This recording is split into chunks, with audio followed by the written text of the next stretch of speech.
Hello, my name is Nantambi Melissa, and I'm going to be presenting a business pitch for our system, for our product Folk AI. This is a system which, when given a moral theme, has the ability to generate a full package Luganda folk song. So the problem that our system is solving is the loss of Luganda oral traditions and folk music due to limited documentation, modernization, and Western culture influence. This is mostly experienced by the younger generation because they don't have easy access to this part of their culture, and also linguists, NGOs, researchers, educators, and cultural institutions due to limited data. And the unique thing about AI is that it brings in creative reasoning and context awareness, which other methods like automation are unable to do. It uses transformer-based story and lyric generation, and it's also able to generate audio and learn the relationships between text, emotion, and sound. The impact we hope to have is reconnecting youth with traditional values. Then we also hope to create new opportunities for cultural musicians and content creators. Then we also hope to promote localized AI literacy for low resource languages and also promote traditional Luganda moral stories for the next generation. The primary users for our system, students, educators, youth communities, folk artists, cultural instructors, as well as researchers. Then the secondary ones would be cultural institutions like Buganda Heritage and Tourism Board, because for now the system is Luganda. And then Ministry of Gender, Labor and Social Development, and also the general public, since it will be able to consume the songs generated. And the ecosystem roles, we have data suppliers, API consumers, algorithm designers, and then cultural reviewers who will review the cultural authenticity of the output and the input. Then the governance entities, reviewed by the Buganda Land Board, legal experts, and AI ethicists. Then the technical and reliability committee, and then also community review in form of teachers, artists, and so on and so forth.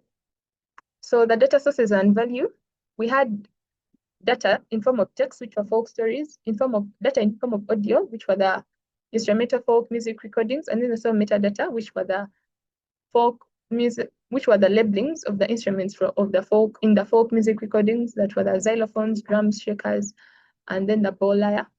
So we got this information from YouTube videos and a book from the Internet Archive, the Makerere University Music Archives, and manual annotations as well. So we started with collection of the data. Then there was cleaning and pre-processing, and then annotation and structuring. Then the model was trained and validated using this data. Then we went to storing and making sure that data was safe. So the ethical and legal framework, the archival data we got was copyrighted.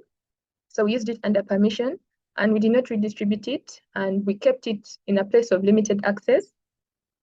And then the data we got from YouTube and also the Internet Archive was freely accessible to all. And then the value mechanism, socially, we aim to preserve Luganda cultural heritage. Economically, these songs can be used without licenses. Culturally, we are building a system for teaching and reproducing Luganda folk music. Then academically, there will be more research in multimodal AI for low resource languages. So the description, as I said, the system starts with a moral theme. This moral theme goes to the story generator, then the lyric generator, then the generated lyrics are analyzed, and then audio features are mapped into each line of the lyrics. Then from these audio features, audio is generated, the lyrics are translated to Luganda, and then finally we have our full song package. We used natural language processing for the transformer that generates the stories and the lyrics, as well as the sequence to sequence model that translates English to Luganda for the lyrics. Then in the audio generation, we use MEL spectrograms, and so there's computer vision and audio processing here. Then for continuous learning, we shall use incremental fine-tuning. The inputs of the model were folk stories and folk music, and the outputs were stories, lyrics, and audio. Yes, so the system can be used through a web API endpoint or a cultural education app. So the AI mechanisms, explainability, all the outputs are human readable. The model is trained on authentic data from Buganda, and then the data is strictly Luganda folklore, and no personal data is involved in our dataset. So we have the key metrics and evaluation. The technical metrics, Our model achieves an accuracy of about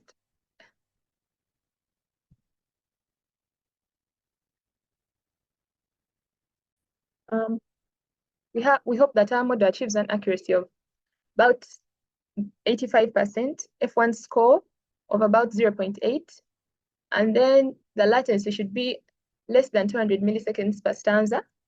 Then the throughput should be about 10 per minute, 10 generated songs per minute. And then the system should be up 99% of the time, and we expect an error rate of less than 3%. Then the adoption rate for our system should be about 10% monthly, 10% monthly growth rates of new users adopting our system. Then the sessions should last about 5 to 10 minutes, and user satisfaction should be about 4 out of 5. And the number of users that promote our system, Net Promoter Score, should be about 30 plus. Then the ethical metrics, we can see here fairness, transparency, and then interpretability. And then the business metrics, we expect less than 10% of the users to drop the system in a month. Then our revenue should grow about 20% annually. And then we should reach our targeted users, market penetration rate of about 15%. And then the number of users who change from free to premium, subscription conversion rate should be about 12%. Then return on investment, at least 1.5 times in year one. So our unfair advantage is that our data set is legally usable and culturally authentic. And then also we have a custom multi-stage architecture. So what feedback or learning loop strengthen the product over time? Users can rate the songs, users and reviewers can rate the songs. Then we take logs of user interactions, most requested, moral themes, and frequency of errors. And this can help improve the system over time. Then in long term, what differentiates us from the rest? The system doubles as both an academic research tool and creative industry platform. Then we can embed community and educational institutions into the data pipeline. Then our system currently is in Luganda, but it can delve into other African languages. So acquisition channels could be how people would know about our system, blog posts, campaigns on social media platforms, YouTube explainers, then rewarding existing users for inviting new ones. The system can be delivered through an API endpoint, through a web application, a web API, a REST API endpoint, and then an offline mobile app. Then we can make partnerships and collaborate with Makerere University for integrating AI into ethnomusicology for music students, and then also with Uganda National Cultural Center. Then how to retain our users? We can regularly add moral themes and instruments to make the output better. Then we can have in-app feedback as well as create a user community for our users to share what they generate from the system. Then the revenue streams, we have the direct ones where we can charge people every time they use the API. We can have software as a service where people pay monthly to use the platform, and then we can license the model to third parties. Then indirectly, people can pay for access to our data set. And then we would work with heritage foundations or African research labs to co-deploy the system. Then for free and premium and tiered access, users on free plan would get a limited number of songs to generate in a day. Then premium users get unlimited generation as well as export features. Then we have the value-added streams where we can partner with organizations to fund research. And then we can also provide out customizable versions of our model. And then we can license generated folk songs and narratives to e-learning platform. So our key resources, the key human resources would be the team, which contains AI engineers, machine learning researchers, data scientists to manage the data set, linguists, since we are dealing with two languages, Luganda and English, then UX, UI designers for the interface the users will be using, ethicists and policy experts, audio engineers, culture experts and project managers, then technical infrastructure, GPUs to train the model for deployment and containerization, as well as Hugging Face for hosting. Then the data infrastructure, which I talked about, transcribed videos, storybook, centralized repositories for story, emotion labels and audio features, human annotations, and then consent management to ensure ethical use of copyrighted materials, which were the audio, the recordings. Then organizational resources, collaboration with Makerere University, College of Humanities and Social Sciences. Then financial resources, we can partner with NGOs and then apply for research grants. Then the key activities, model lifecycle activities, there's acquiring data, labeling it, training each of the models, testing and validation, both human and objective, as well as retraining. And then there's deployment of the model. Product development, there's feature engineering, there's UI UX design, and then API development, testing and integration. Then operational activities, we're monitoring. These are the activities that take place as the system is being used. Operational activities, then it's monitoring model drift to make sure our system doesn't become outdated. And then automatically integrating new transcribed stories and labeled data sets into our data set. Then ensuring that the system is functional, that is ensuring uptime. And then encrypting data sets and managing access control to the cultural archives. Then governance and compliance, we can conduct bias assessments, AI audits, and align our system with the regulatory frameworks. Then the customer-focused activities, we have to provide support in case that customers face problems while using our system. And then we have to give room for feedback, user feedback, by collecting their ratings, and then building an online community for our users.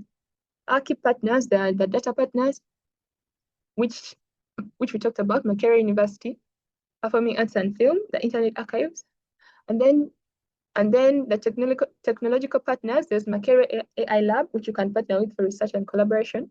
Then Fast API to host and distribute the endpoints for the API endpoints, and then Hugging Face for hosting the model and community sharing. Then distribution partners could be UBC, National E-Learning Portal, MTN Mobile Money, and Airtel Money. Then we have ethical oversight partners to help keep us in line.